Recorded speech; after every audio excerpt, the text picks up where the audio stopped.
શ્રી વલ્લભાધીશ કી જય, ગિરિરાજ ધરણ કી જય, શ્યામ સુંદર શ્રી અમને મહારાણી કી જય, શ્રી ગુસાઈજી પરમ દયાળ કી, શ્રી ગોકુલનાથ કી જય, દાવ દયાળ કી, શ્રી નવનેત પ્રિયા લાલ કી, अपने माथे ग्राता सेव्य स्वरूप की जय। बधाय वैष्णव ने जाजा करी जय श्री कृष्ण, जय श्री कृष्ण। शीतकालना दिवसो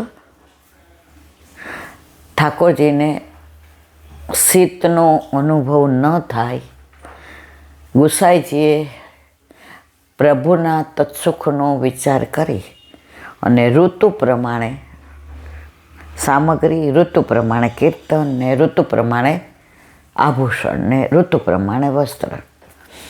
ધીમે ધીમે ઠંડી વધી રહી છે. જો એકનું એક બધું હોત ને તો આપણને સેવા કરત જ ને કંટાળી જાત. આપણા પ્રભુમાં નિત્ય નવી લીલા. તમે જોજો, રોજ જે તમે ઠાકોરજીને ભોગ ધરાવો, કીર્તન કરો, કોઈક વાર ઠાકોરજી બાળ સ્વરૂપ દર્શન આપે, કોઈક વાર કિશોર સ્વરૂપ આવે, કોઈક વાર રાધાજી સાથે હોય એવા આવે, કોઈક વાર યમુનાજી સાથે હોય એવા આવે. આ બધી કૃપા વલ્લભની ગુસાઈ, વલ્લભને ગુસાઈજીમાં જે ભેદ સમજે એને અસુર માનો. એનો સાક્ષાત દાખલો છે. કામવનમાં એક મધુસૂદન નામના વૈષ્ણવ હતા. એણે એવું સાંભળ્યું કે 6 મહિના દૂધ પીને સર્વોત્તમ સ્તોત્રનું સતત પઠન જપ કરીએ તો વલ્લભ દર્શન આપ્યા વિના રહે નહીં. એ સતત સર્વોત્તમ સ્તોત્રનું જ પઠન જપ કરે રાખે અને સતત મનમાં એમ થાય કે વલ્લભ ક્યારે દર્શન આપશે. હવે 6 મહિના થઈ ગયા તો ગુસાઈજી પધાર્યા, કારણ કે કામવનમાં ગુસાઈજી ના પડે. એણે કીધું, વૈષ્ણવ આનંદમાં છો ને? સરસ હો, સરસ. હવે તમારે આનંદથી ને, એટલે એમ કે હવે તમારો તો એ સમજ્યા નહીં કે ગુસાઈજી છે એ જ વલ્લભ છે ને વલ્લભ છે જે શું છે. એહી તેહી તેહી એહી ના કછું સંદેહ. તો 6 મહિના દૂધ પીને તપ કર્યું તો ગુસાઈજીએ દર્શન આપ્યા, ચરણ સ્પર્શ આપ્યા. પણ એ ભેદ સમજતા હતા કે ના, મને વલ્લભે નો આપ્યા. હવે રાતના સ્વપ્નમાં વલ્લભે આવીને કહ્યું, મધુસૂદન, તું મારા અને વિઠ્ઠલમાં ભેદ સમજે છે. 6 મહિના તે દૂધ પીને તપ કર્યું તો તને વિઠ્ઠલના જે દર્શન આપ્યા ને એ મારું જ અવર સ્વરૂપ છે. તું ભેદ કેમ સમજે છે? અને ત્યારે એને પ્રસન્નતા થઈ કે 6 મહિનાનું મારું તપ ફળ્યું. તો આપણે બધા પણ ગુસાઈજીને વલ્લભમાં ભેદ માનીએ તો લખ્યું છે કે અસુર માનવા. સુરતમાં એક બાલક થઈ ગયા, નામ ભૂલી ગઈ છે, હવે મારે નામની થોડી તકલીફ થાય છે. હવે ત્યાં દર્શન ખુલે હવેલીમાં, પછી રાજભોગના દર્શન થઈ જાય એટલે જે બહાર ખુરશી નાખીને બિરાજે. એટલે જે બધા આવ્યા હોય ચરણ સ્પર્શ કરે અને અંદર જઈને પછી એ રાજભોગની આરતી કરે. આ 100-125 વર્ષ પહેલાંની સાચી બની હકીકત છે. જો ગામ કે બાળકોના નામમાં ભૂલ થાય ને મારી જીભની ભૂલ છે, એટલે એ મને ક્ષમા કરજો. તો ત્યારે વૈષ્ણવ આપણા જેવા હોય ને બધા, અંદરો અંદર ખદબદ કરીએ, આપણે બધા ચરણ સ્પર્શ કરીએ, આપણે અડી જઈએ, અપરસ છોવાઈ જાય તોય જે અંદર રાજભોગની આરતી કરે છે ને અપરસું નહીં છોવાતી હોય આમ તેમ, વળી બીજે દી જ થાય. ઉપર અટારીમાંથી ને વહુજી રોજ દર્શન કરે અને આ બધી ચર્ચા સાંભળે. હવે અઠવાડિયું થયું એટલે બહુજીએ જેને કહ્યું, જેરાજ મારે એક વિનંતી કરવી. હા બહુજી, ક્યાં બાત હે? જેરાજ, આપ રાજભોગ ધરાવીને બાર બધાઈને ચરણ સ્પર્શ આપો છો. તો બધાય વૈષ્ણવ અંદરો અંદર વાતો કરે છે કે અમે બધા બહારથી આવ્યા હોઈએ કે આમ તેમ હોય, તો જે છોવાઈ ના જાય અને અપરસ છોવાઈ જાય પછી અંદર કેવી રીતે જઈ શકે? જે મંદે મંદે મુસ્કાયા. એણે કહ્યું, વહુજી કાલે હેલો પાડી દેજો કે કાલે સાંજે હોલમાં મારા વચનામૃત છે. એટલે સાંજે બધું અનુસર થઈ ગયું. ઠાકોરજીને અનુસર કર્યા, પોઢાડ્યા, દ્રઢઈને ચરણને બોલાઈ ગયો, આશ્રયનું પદ. પછી જે બહાર આવ્યા, બેઠા, બેસો વૈષ્ણવ. હવે જેને જે વ્યથા હોય ગયો, આપણે બધાય પાછળથી ને નિંદા કરવામાં સુરાપુરા છે. જો આપણે સાચા છીએ તો શું કામ ને આપણે આપણી વ્યથા વ્યક્ત ન કરીએ? કોઈ બોલ્યું ને. પેલા તો વહુજીને પડદામાં રહેતા હતા એટલે નીચે આવી ન શકે બોલ. જે કીધું, ચલો કાંઈ વાંધો નહીં, તમે ન કહો તો કાંઈ નહીં, પણ મને જે સમાચાર મળ્યા છે કે તમારા બધાના મનમાં એક જ વ્યથા છે કે હું અપરસમાં હોવા છતાંય રાજભોગ ધરાવીને બહાર આવીને બધાને ચરણ સ્પર્શ આપું છું અને પછી પાછું અંદર તરત જાઉં છું. તો તમારા બધાના મનમાં વ્યથા છે કે શું અપરસ છોવાઈ ન જાય? હવે મારા વાલા વૈષ્ણવ, મારા પ્રાણ થકી મને વૈષ્ણવ વાલા, મોર ગમે એવો સરસ હોય ને, એ પીછા હોય ને તો જ કળા કરી શકે. એમ તમે બધા મારા પીછા છો. હવે આનો જવાબ સાંભળો. વૈષ્ણવો, સવારથી ઠાકોરજીની સેવામાં હાથ પવિત્ર કરતા હોઈએ. સેવા તો બાપ બેટે કર ગયે, ગોકુળના જેવું કે હમ તો લકીર પીટતે. તો અમે તો શું કરીએ છીએ? કશું જ નહીં. પરંતુ સવારથી ઠાકોરજીની સન્મુખ હાથ પવિત્ર કરતા કેટલાય બધા દોષ થતા હોય, કેટલાય બધા અપરાધ પડતા હોય, તો તમને બધાને વૈષ્ણવને ચરણ સ્પર્શ આપવું તો એ બધાય દોષની નિવૃત્તિ થઈ જાય અને પછી પ્રભુ પાસે જાઓ તો બોલો, મારા વાલા, મારી અપરસ છોવાઈ જાય કે અપરસ પાકી થાય. બધાની આંખમાં પાણી આવી ગયા કે જે વૈષ્ણવને કેટલું માન આપે છે, વૈષ્ણવના સ્વરૂપને કેવું સમજે છે. જીવ સ્વભાવથી દુષ્ટ છે. આપણે તો ભગવાનને નથી છોડતા તો બીજાને ક્યાં છોડીએ? સારસ્વત કલ્પમાં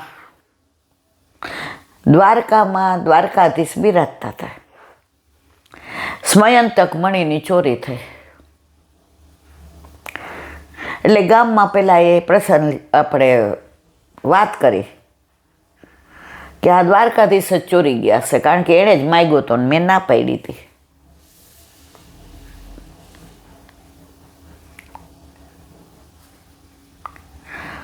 હવે એ ચોરીનો આરોપ આવ્યો કોના ઉપર? દ્વારકાધીશ ઉપર.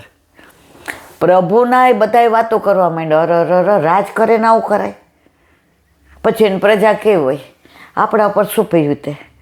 ચોરી તો ના જ કરાય ને. હવે ચોરે મળી ગયો ને મણી મળી ગયો. અક્રૂરજી લઈને વયા ગયા હતા કાશી. એને સમજાવીને પાછા લઈ આવ્યા ને મણી લઈ આવ્યા. એટલે કે અર દ્વારકાધીશ થોડા આવા હોય. અમે તો કહેતા જ હતા, આખું ગામ કહેવા માંડ્યું, આ બધા કોના ઉપર આરોપ મૂકે છે? દ્વારકાધીશ ઉપર. કંઈ વિચાર, જે ચોરીનો આરોપ મૂકીને બોલવાવાળા હતા એ જ બધાય પાછા આ બોલવા માંડ્યા.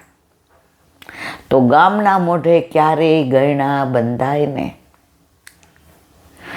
જો આપણે આપણું કાર્ય કરતા હોય ને આવી નિંદા થતી હોય તો જો આપણે મનમાં લઈ લઈએ તો આપણા કાર્યથી આપણે છૂટી જઈએ.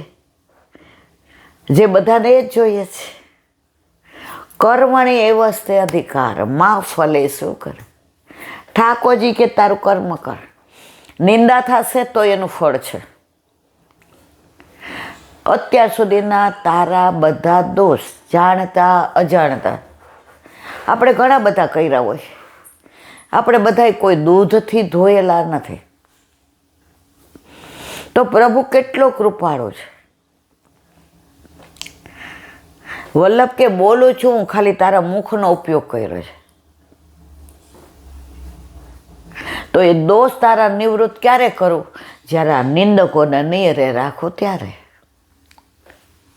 એટલે ક્યારેય પણ સારું કાર્ય કરતા આવું થાય તો નિંદકોથી વ્યથા ન અનુભવી, બલકે રાજી થવું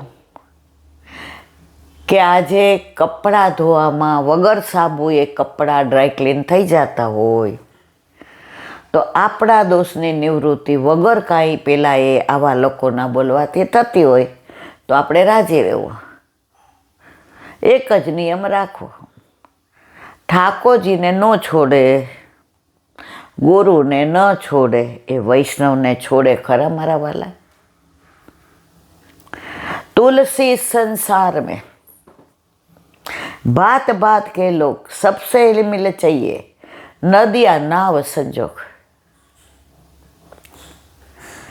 એક જ જાતના હોય તો ઠાકોરજીને ગમે. એક શ્યામ બહુ જોઈએ એને રમણ કરવું હતું એટલે એકમાંથી બીજા પ્રગટ કર્યા. 11ની ટીમ હોય ને ક્રિકેટની,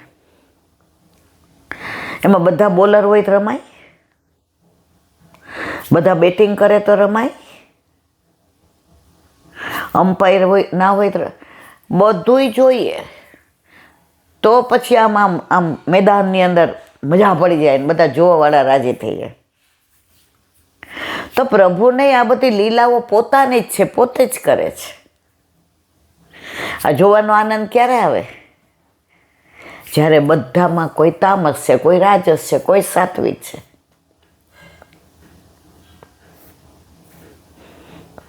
બધી ગોપી ઠાકોરજીને પ્રેમ કરીને બોલાવતી હતી ના, કેટલી દબડાવતી હતી. આપણે હોળીમાં જુઓ છેલ્લે રસિયા ગવાય, આવડી આવડી દે, આપણે ન દેવાય. આપણો સખ્ય ભાવ નથી. આપણામાં ગોપીનું એક રૂવાટ હોય નથી. અને ઠાકોરજીને વાલ કરે ને એના કરતાં ગાળો દે ને એને બહુ મજા આવે. તમે શ્રીનાથજીમાં જાઓ ને તો પહેલાંની વાત છે, અત્યારની મને કાંઈ ખબર નથી એટલે મારે ખોટું ન બોલાય. રાતના ગાતા હોય ને ગાળો સાંભળવાની મજા આવે. જાવા ન દે પણ કોક વાર મેળ પડી ગયો હોય. અત્યારે તમે વ્રજમાં જાઓ ને તો વ્રજવાસીઓ વાતો એવી રીતે કરતા હોય જાણે બાજે ઝઘડે છે. એ લોકોની ગાળો મીઠી લાગે, કારણ કે ઠાકોરજીને વ્રજવાસી એટલા વાલા છે. વલ્લભ વ્રજવાસી મેરે જીવન પ્રાણ, વાકો કદી ન વિસારું મોહે નંદ બાવા ક્યાં.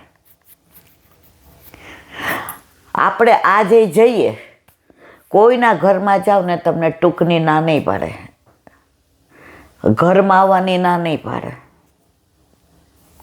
તમને વડચકું નહીં તોડે. કેમ? એ લોકોને આ બધી બીક નહીં લાગતી હોય કોઈક એવું આવી જશે, આમ થશે, તેમ થશે. ના, એ લોકો માને છે કે ઠાકોરજી સાક્ષાત વ્રજમાં આજે પણ બિરાજે છે, તો અમારે કોનાથી ડરવાનું? અને માને છે સાક્ષાત છે તો પ્રભુ પ્રતીતિ કરાવે છે તું ચિંતા કરવા. એક જગ્યાએ એમ ગયા ને તો હોલમાં લખ્યું હતું ચિંતા કરવા, હું બેઠો છું. કોણ બેઠું છે? ઠાકોરજી.